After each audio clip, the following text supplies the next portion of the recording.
नारायणा नगर पालिका क्षेत्र में भारी बारिश के बीच बाडोलाव बांध की पाल टूटने से बाढ़ जैसे हालात बन गए हैं। तेज बहाव में निकला पानी पीर खां की ठाड़ी और हेपतया की ठाड़ी समेत वार्ड नंबर 23 के कई इलाकों में घरों के अंदर तक घुस गया है, जिससे ग्रामीणों की नींद हराम हो गई है। सड़कें और मुख्य रास्ते जलमग्न हैं। 3 दिन से लगातार बारिश और जलभराव के कारण जनजीवन बुरी तरह से प्रभावित हो गया है। जयपुर के नैरेना की तस्वीर देख रहे हैं। बांध की पाल टूट गई है, तस्वीरें सामने हैं। यहाँ पर 100 कट्टे डाल के गए, इससे पानी रुका नहीं है और सिंचाई विभाग के आदमी भी अभी आके गए हैं, लेकिन अभी तक भी ये काम अभी हुआ नहीं है पूरा। इससे हमारे को आने जाने में बहुत ज़्यादा कठिनाई हो रही है। ज्यादा जानकारी के साथ संवाददाता हीरालाल इस खबर पर जुड़े हुए हैं। हीरालाल, पाल की बांध टूटी है और किस तरह की समस्या ये?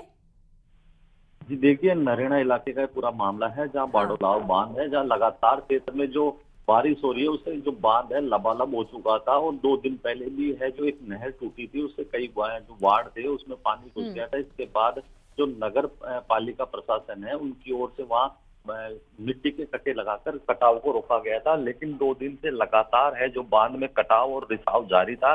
और आज है जो उस बांध की जो पाल है वो टूट गई और उसमें से बड़ी भारी मात्रा में जो पानी है वो कॉलोनी और जो निचले हिस्से थे उन तक पहुंच गया और वहां जो रास्ते जलमग्न गए।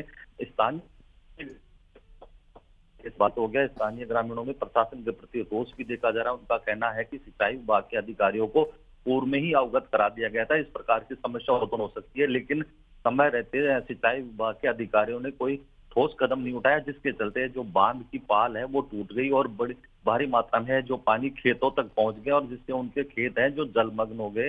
तो कहा जा सकता है कहीं ना कहीं जो सिंचाई विभाग के अधिकारी हैं उनकी बड़ी लापरवाही इस पूरे मामले को लेकर सामने आई है। लेकिन हीरालाल, अभी इसके लिए किया क्या जा रहा है? लापरवाही तो साफ तौर पर दिख रही है, लोगों को समस्याओं से जूझना भी पड़ रहा है।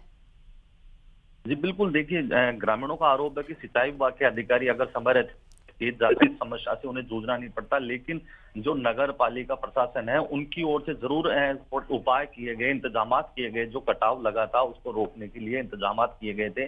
नगर पालिका के प्रशासन चूंकि लोकल स्तर पे जो मिट्टी के इकट्ठे होते हैं उन्हीं को लगाकर है जो बहाव को या जो कटाव होता है उसको रोकने के प्रयास किए जाते हैं, लेकिन वो नाकाफी होते हैं। क्योंकि अगर सिंचाई विभाग के अधीन ये जो बांध आते हैं जो इनके क्षेत्राधिकार होता है, अगर सिंचाई विभाग इस पे थोड़ी सी जिम्मेदारी निभाता तो शायद इस प्रकार की समस्या से लोगों को जूझना नहीं पड़ता।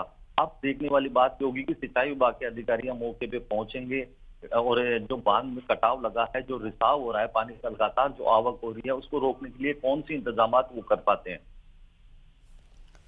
ठीक है, तब जब तक इंतजाम होंगे तब तक समस्या से जूझते रहेंगे यहाँ के लोग। बहुत शुक्रिया हीरालाल तमाम जानकारी देने के लिए खबर पे। बूंदी में लगातार हो रही मूसलाधार बारिश अब आम जन के लिए आफत बनती जा रही है। नैनवा बूंदी स्टेट हाईवे 34 पर स्थित पिपल्या एनीकट के नीचे से बहते तेज पानी से सीसी सड़क को उखाड़ दिया है, जिससे मुख्य मार्ग पूरी तरह से टूट गया। तेज बारिश और एनीकट से हो रहे जल प्रवाह के चलते सड़क नाले में समा गई, जिससे इस रास्ते से गुजरने वाला हर प्रकार का यातायात बाधित हो गया है। तस्वीरें आपके सामने हैं, आप ये देखिए बूंदी से है जहां पर मूसलाधार बारिश हुई और उसके बाद से आम जन को किस तरह से आफत से जूझना पड़ रहा है। नैनवा बूंदी स्टेट हाईवे आप देख रहे हैं, ये स्टेट हाईवे 34 है नैनवा बूंदी का, जहां पर पिपल्या एनीकट स्थित है और उसके नीचे से जो तेज पानी बह रहा है उसने सीसी सड़क को पूरी तरह से उखाड़ दिया है, जिससे अब मुख्य मार्ग पूरी तरह से टूट गया है। अब आप ये सोचिए कि अगर मुख्य मार्ग पूरी तरह से टूट गया है तो कैसे लोग जाएंगे? लोग आ जा नहीं पा रहे हैं और अगर जा भी रहे हैं तो अपने जान को जोखिम में डालकर जा रहे हैं।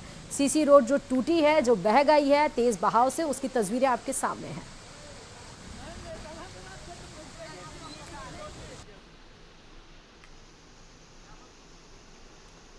प्रदेश के अलग अलग जिलों में बारिश ने तबाही मचा के रखी है।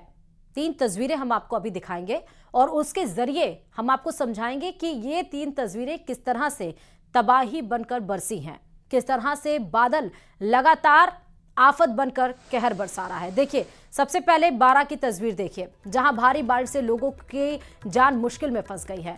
बारा की ये तस्वीर है और पार्वती नदी में उस वक्त जब हड़कंप मच गया बारा के, जब 2 ट्रैक्टर और एक ट्रॉली पानी के तेज बहाव में बह गए। दूसरी तस्वीर जोधपुर की है, जहां एक बाइक बह गई। आप देखिए मोटरसाइकिल किस तरह से तेज बहाव में बहती चली जा रही है। और तीसरी तस्वीर है नागौर की, जहां मछलियां सड़क पर तैरती नजर आई। तीनों तस्वीर को आप देख रहे हैं और तस्वीरों से अंदाजा भी लगा लीजिए।